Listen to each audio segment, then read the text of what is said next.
দক্ষিণ দিনাজপুরের medical college স্থাপনের দাবিতে রাজ্যের মুখ্যমন্ত্রীকে চিঠি দিলেন বিজেপি রাজ্য সভাপতি তথা বালুরঘাটের সাংসদ সুকান্ত মজুমদার। চিকিৎসা পরিষেবার উন্নয়নের জন্য বালুরঘাট জেলা হাসপাতালকে মেডিকেল কলেজে উন্নীত করার দাবিতে সরব হয়েছে জেলাবাসী। এর আগেও জেলায় মেডিকেল কলেজ স্থাপনের দাবিতে সুকান্ত মজুমদার মুখ্যমন্ত্রীকে চিঠি দিয়েছিলেন। এদিন আবারও একই দাবিতে মুখ্যমন্ত্রীকে চিঠি পাঠালেন তিনি। তবে লোকসভা নির্বাচনের আগে উত্তরবঙ্গ সফরে আসার কথা রয়েছে মুখ্যমন্ত্রী মমতা বন্দ্যোপাধ্যায়ের। দক্ষিণ দিনাজপুর জেলাতেও তার আসার কথা রয়েছে। এদিন বিজেপি রাজ্য সভাপতি সুকান্ত মজুমদার বলেন, পশ্চিমবঙ্গের বিভিন্ন জেলায় মেডিকেল কলেজ রয়েছে, দক্ষিণ দিনাজপুর জেলায় মেডিকেল কলেজ নেই। আমি আশা করি মুখ্যমন্ত্রী এই জেলায় এসে মেডিকেল কলেজের কথা ঘোষণা করবেন।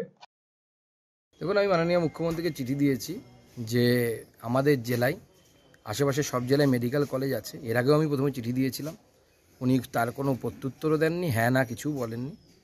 তো আমি চিঠি দিচ্ছি, আবার চিঠি দিলাম যে আপনি মেডিকেল কলেজ এই জেলায় ঘোষণা করুন। প্রত্যেক জেলায় মেডিকেল কলেজ করবে, এটা নরেন্দ্র মোদীর স্বপ্ন।